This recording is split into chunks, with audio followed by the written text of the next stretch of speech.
Assalamualaikum warahmatullahi wabarakatuh. Baiklah, di sini kami kelompok 7 yang beranggotakan saya sendiri Nur Lailatul Asro dan rekan saya Fradiani Agustina. Di sini kami akan memaparkan hasil dari PowerPoint kami yang berjudul Konsep Pendidikan Moral dan Agama menurut Ibnu Sahnun, menurut Ibnu Qayyim al-Jauzi, dan menurut Muhammad Nasihuddin. Ibnu Sahnun membagi kurikulum pendidikan kepada dua bagian. Yang pertama yaitu kurikulum wajib dan yang kedua yaitu kurikulum pilihan. Adapun yang dimaksud dengan kurikulum wajib yaitu kurikulum yang meliputi Al-Quran, hadis, dan fikih. Sedangkan pada kurikulum pilihan yaitu yang berkisar pada materi-materi yang berkaitan dengan ilmu hitung, syair, algorib, atau kata-kata sulit, bahasa Arab, ilmu nahwu, dan lain sebagainya.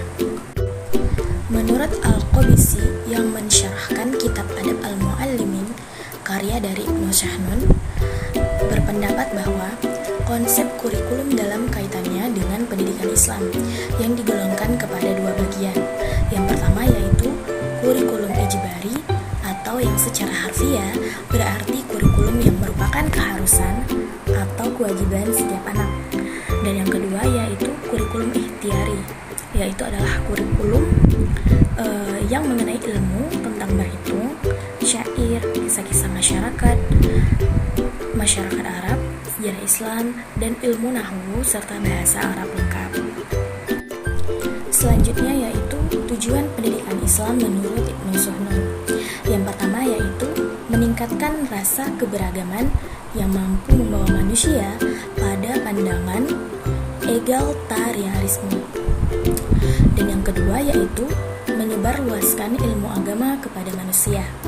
Yang ketiga, menghasilkan ilmu dan mendapatkan maghfirah. Yaitu yang tujuan ini untuk menjadi sarana pencapaian kedua tujuan sebelumnya. Yang keempat yaitu mendapatkan kedudukan dalam masyarakat. Yang kelima, memperoleh rezeki. Dan yang keenam, menyerap akhlak. Dari tujuan pendidikan Islam menurut Ibnu Sahnun di atas, dapat kita ambil kesimpulan bahwa perlunya membangun langkah persiapan estafet perjuangan bagi generasi berikutnya. Hal demikian dapat dilakukan diantaranya dengan mengembangkan kekuatan akhlak anak, menumbuhkan rasa cinta agama, berpegang teguh kepada ajaran-ajarannya, serta berperilaku yang sesuai dengan nilai-nilai agama yang murni.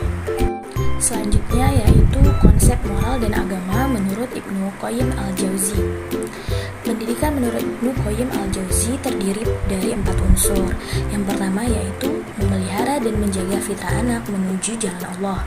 Dan yang kedua, mengembangkan potensi menuju kesempurnaan. Yang ketiga, mendidik akhlak. Dan yang keempat, mendidik jasmani dan rohani sekaligus. Baiklah, saya Fradiani Agustina akan melanjutkan penjelasan dari teman saya yang sebelumnya mengenai tujuan pendidikan menurut Ibnu Qayyim. Tujuan tarbiyah yang mana tujuannya itu ada dua. Tujuan tarbiyah untuk menjaga kefitrahan atau kesucian setiap manusia dan melindungi serta mengarahkan agar tidak terjerumus dalam penyimpangan. Yang kedua, menginternalisasi penghambatan manusia dengan kajian ubudiyah kepada Allah Subhanahu wa taala. Secara umum dapat diklasifikasikan menjadi beberapa tujuan, yang mana tujuan yang pertama itu tujuan yang berhubungan dengan jasad atau ahdab jismiyah. Yang kedua, pembinaan akhlak atau ahdab akhlakiyah. Ibnu Qayyim itu memiliki banyak metode atau cara dalam mendidik anak, diantaranya yang pertama itu mentadabburi makhluk-makhluk Allah. Yang kedua, mentadabburi ayat-ayat Allah yang terbaca. Yang ketiga, menjalani semua perintah Allah dan istiqomah baik perintah yang tersurat maupun yang tersirat. Yang keempat itu mewaspadai bahaya maksiat. Yang kelima, meninggalkan budaya taklid, karena budaya taklid ini akan membengkakkan akal dan pikiran yang mengosongkan aktivitas berpikir. Selain metode di atas, Ibnu Qayyim al-Jauziyah menyebutkan bahwa metode dalam pendidikan akhlak ada 4 metode. Yang pertama, itu metode keteladanan. Yang kedua, metode ta'dib wa takwid, yang ketiga metode pengobatan, dan yang keempat metode maktib dan tarhib.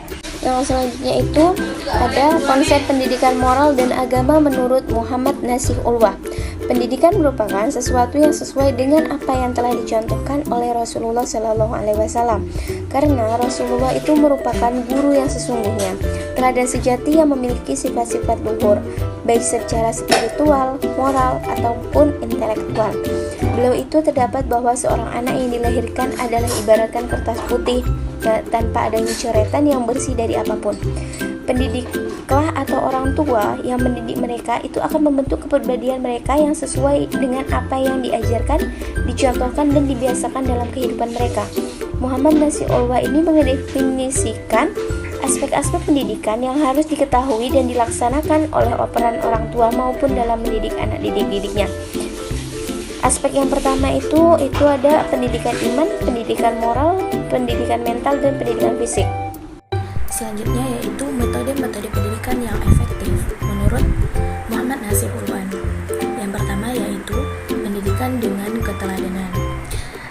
Sesuai dengan Al-Quran surat Al-Ahzab ayat 21 yang berbunyi, laqad kana lakum fi rasulillahi uswatun hasanatan liman kana yarjullaha wal yaumal akhirah wa dzakarallaha katsiran. Yang artinya, sungguh telah ada pada diri Rasulullah itu suri tauladan yang baik bagimu, yaitu bagi orang yang mengharapkan rahmat Allah dan kedatangan hari kiamat dan yang banyak mengingat Allah. Yang kedua yaitu pendidikan dengan kebiasaan atau pengulangan. Yang ketiga pendidikan dengan nasihat, dan yang keempat pendidikan dengan memberikan perhatian dan pengawasan. Menurut Nasih Ulwah, pendidikan moral itu merupakan serangkaian prinsip dasar moral dan keutamaan sikap serta watak atau tabiat yang harus dimiliki dan dijadikan kebiasaan oleh setiap anak sejak masa pemula, yang mana sehingga ia akan menjadi seorang mukallaf, yakni siap mengarungi lautan kehidupannya. Termasuk persoalan yang tidak diragukan lagi itu adalah bahwa moral, sikap, dan tabiat merupakan salah satu buah iman yang kuat dan pertumbuhan sikap keberagaman seseorang yang benar. Jika sejak masa kanak-kanak seorang anak tumbuh dan berkembang dengan berpijak pada landasan iman kepada Allah dan terdidik untuk selalu takut, ingat, pasrah, meminta pertolongan dan berserah diri kepadanya, ia akan memiliki kemampuan dan bekal pengetahuan di dalam menerima setiap keutamaan dan kemuliaan di samping terbiasa dengan sikap akhlak mulia. Itulah tadi pemaparan singkat dari kami kelompok 7. Terima kasih. Wassalamualaikum warahmatullahi wabarakatuh.